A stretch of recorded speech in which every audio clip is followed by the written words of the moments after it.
Pakistani currency सितंबर के महीने में बेहतरीन कारकर्दगी दिखाई है पाकिस्तान की करेंसी ने, और पाकिस्तानी रुपया दुनिया की बेहतरीन कारकर्दगी वाली करेंसी बन गया है।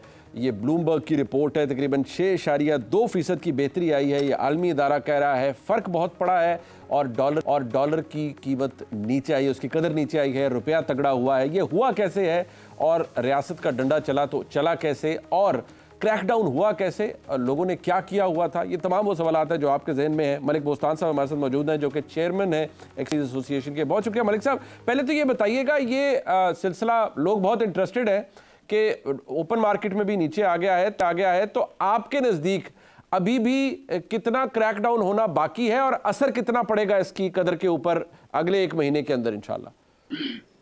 मैं समझता हूँ असर तो बहुत ज्यादा पड़ेगा। इसका अगला टारगेट जो है, जब तक ये इंशाल्लाह 250-240 तक नहीं जाएगा, डंडा इसके ऊपर हावी रहेगा। और डंडा घुमाने की वजह यही थी कि ये लातों की भूत बातों से नहीं मानते। ये बैंकों ने और ब्लैक माफिया ने और ब्लैक गैर कानूनी करेंसी डीलरों ने बहुत ज्यादा कहते हैं आत्महत्या हुई थी।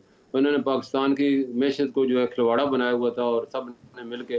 तो अब तो उनकी इतनी जरूरत हो गई थी कि ब्लैक मार्केट वालों की हमारी एक्सचेंज कंपनी के बाहर आके खड़े हो गए थे, और जो भी कस्टमर आता था उसको जो है वो गला के अपने वहाँ साथ ही खुफिया दफ्तरों में ले जाते थे, और 5 से 10 रुपये डॉलर उन्हें ज़्यादा रेट ऑफर करते थे। तो वो उनकी बातों में आके उनको बगैर किसी रसीद के दे देते थे, और यही पैसा वो स्मगलिंग करके कोयटा और वहाँ से ईरान और पेशावर से काबुल भेजते थे, और वहाँ से स्मगलिंग की चीज़ें पाकिस्तान आती थी।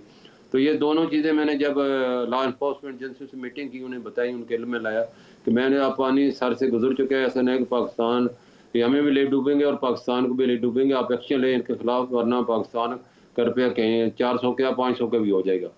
तो उन्होंने बड़ा सीरियस एक्शन लिया। आर्मी चीफ से फिर मैंने अपील की, मैं जी इसके लिए बिल्कुल एक फोर्स बनाए, इनकी रखी करें, उनके जहाँ तक भी इनका है देर ज़मीन जितने भी इनके अड्डे उनको पकड़े। तो वो उन्होंने रखी की, लोगों को पकड़ा, कुछ क्रैकडाउन हुआ, शुरू हुआ, और उसके बाद कुछ भाग गए, कुछ अंडरग्राउंड हो गए, और काफ़ी हद तक यानी कि जो हमारी उम्मीदें थी कि कम से कम करोड़ों डॉलर मिलेंगे, लेकिन वो अभी तक बड़ा कोई मुर्गा हाथ में नहीं आ रहा है। छोटे छोटे मुर्गियां हाथ में चूजे हैं, छोटे छोटे। अच्छा। अभी तक तकरीबन 10 मिलियन डॉलर के इक्विवेलेंट करेंसी हुई, और इतने ही तकरीबन पाकिस्तानी रुपए रिकवर हुए। कोई बड़ा अमाउंट अभी तक रिकवर नहीं हुआ, और जिसके लिए उम्मीद की रहे कि पूरे नेटवर्क बिछा दिए गए, और पूरी जगह पे जो है जितने भी ब्लैक मार्केट और हुंडी से जितने भी बिजनेस हैं उन सब के खिलाफ अब एक्शन होगा।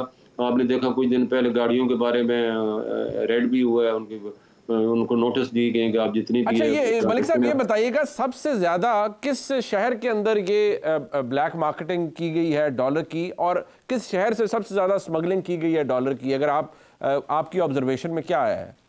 देखो, ये 30,000 के करीब लोग हैं जो कि पूरे पाकिस्तान में फैले हुए हैं। सुनहरे हैं, ट्रैवल एजेंट हैं, प्रॉपर्टी वाले हैं, गैर कानूनी मनी चेंजर हैं, बैंक वाले हैं, कुछ एक्सचेंज कंपनियों के एम्प्लॉइयों को भी इन्होंने मिलाया हुआ है। तो ये पूरा एक माफिया है जो कि पूरे पाकिस्तान में फैला हुआ है तहसील सतह पे, और यहाँ से इनके पूरे रूट हैं वहाँ से ये, और वो वहाँ उनकी कलेक्शन हो रही थी, लेकिन वो तो इनकी शुरू से जो हो रही है उसको इतना असर नहीं पड़ता था। वो वहाँ के चंद उनके जो मखसूस गाहक होते थे उनको ही लेके जाते थे, लेकिन अब उनकी हिम्मत इतनी हो गई थी, जैसे मैंने पहले बताया, एक्सचेंज के बाहर जब आपके खड़े हुए थे ये बहुत ज़्यादा बेनकाब हुए। और इन्होंने कहते हैं ना, गिदड़ की जब मौत होती है तो वो शहर का रुख करते हैं, इनका भी यही हाल हुआ। इनकी जब मौत आई थी, इन्होंने एक्सचेंज के बाद खड़े ना होते तो शायद हम लोग भी इतने ज़्यादा पुरज़ेर पीले ना करते, या इतने ज़्यादा एक्टिव ना होते, ना इतने ज़्यादा शोर मचाते।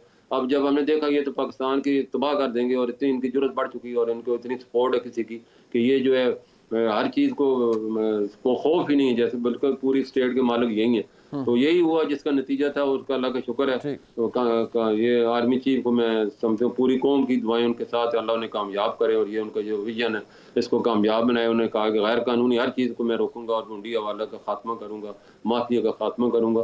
तो पूरे उन्होंने ये बेड़ा उठाया, हम इस बेड़े में उनके साथ हैं। इंशाल्लाह ये बेड़ा पार लगेगा, और पाकिस्तान की मैशत को दुनिया की बेहतरीन, जैसे रुपया 6% बढ़े और अगले दिनों में फिर 6% बढ़ेगा, तो ये दुनिया देखेगी पाकिस्तान किस तरह तरक्की करते हैं। आप पिछले जो हफ्ते ये कौंसिल हुई है स्पेशल इन्वेस्टमेंट की, तो उसमें उसके दायरा कार इसको बहुत ज़्यादा पावर दे दी गई, और जितनी भी फॉरेन इन्वेस्टर थे और लोकल इन्वेस्टर थे उनको भी कहा कि आप ट्रेड करें, और जितनी भी इकानमी गिरेगी या बढ़ेगी ये अब सारा काम इस कौंसिल पे आएगा, इनकी कंधों पे है।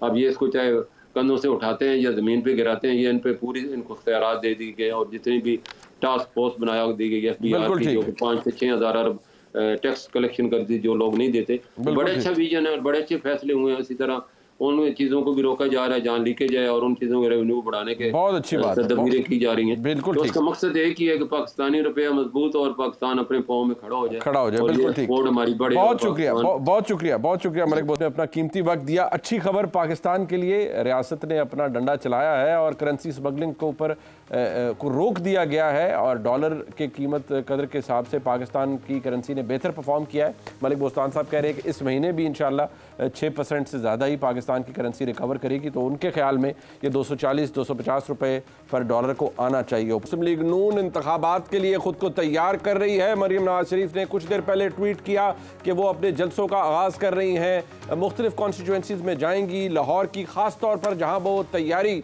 मियाँ नवाज शरीफ साहब के हवाले से जब उनकी आमद होगी 21 अक्टूबर को उसका जायज़ा लेंगी। कॉन्स्टिट्यूंसीज़ के अंदर क्या हो रहा है, क्या मुस्लिम लीग नून को इसका इल्म भी है।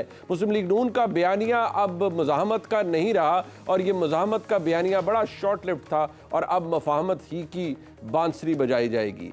अहम बात यह है कि पाकिस्तान मुस्लिम लीग नून ने क्या ये सवाल बनता है अब कि वोट को इज्जत दो के नारे को दफन कर दिया है और अब शहबाज शरीफ साहब का नारा यानी खिदमत को वोट दो उसी की पैरवी की जाएगी। और बताइए जाता है कि शहबाज शरीफ साहब की लंदन यात्रा जो पैदर पे 2 उनके दौरे थे उसमें ये बात साबित हो गई कि शहबाज शरीफ साहब का बयानिया ही प्रिवेल करेगा या मुस्लिम लीग नून ने खुद को एडजस्ट किया है फॉर द टाइम बीइंग इस बयानिए से। सवाल ये पैदा होता है कि एहतसाब का बयानिया मुस्लिम लीग नून ने अगर फिलहाल कंसीड किया है तो उसके बदले में मुस्लिम लीग नून को चाहिए क्या। मुस्लिम लीग नून को ये चाहिए कि पाकिस्तान तहरीक इंसाफ को फर्दर मार्जिनलाइज कर दिया जाए।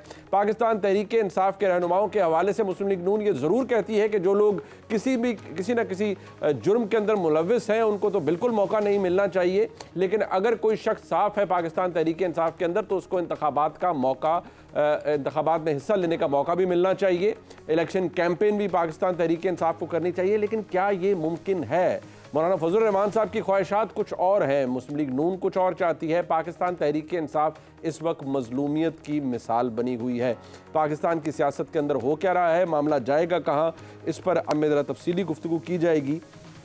और ये कि क्या ये बात दुरुस्त है कि इंतखाबात जनवरी में भी होना नामुमकिन है, क्योंकि जिस तरह की सर्दी मुल्क के कुछ इलाकों में उस वक्त पड़ रही होती है वहाँ पर इंतखाबात तो दूर की बात, वहाँ पर तो घरों से निकलना तक लोगों के लिए मुश्किल हो जाता है। जहाँ बर्फ़बारी हो रही हो जिन हलकों के अंदर, क्या वहाँ पर लोग शदोमत के साथ बाहर निकलेंगे और वोट डालेंगे, ये एक बहुत बड़ा सवाल है। और ये भी याद रखिए कि पाकिस्तान की तारीख के अंदर तारीखी तौर पर देखा जाए तो जो बड़ा कम टर्नआउट का इलेक्शन था वो 1997 का था, जिसमें मुस्लिम लीग नून ने भारी अक्सरियत हासिल की। पाकिस्तान तहरीक इंसाफ अगर बैलेट पेपर पर रिफ्लेक्ट करती है लेकिन उसको कैंपेन करने का, इलेक्शनरिंग के प्रोसेस के अंदर आने का मौका नहीं मिलता, तो ऐसी सूरत हाल में पाकिस्तान के इन इंतखाबात का टर्नआउट क्या होगा।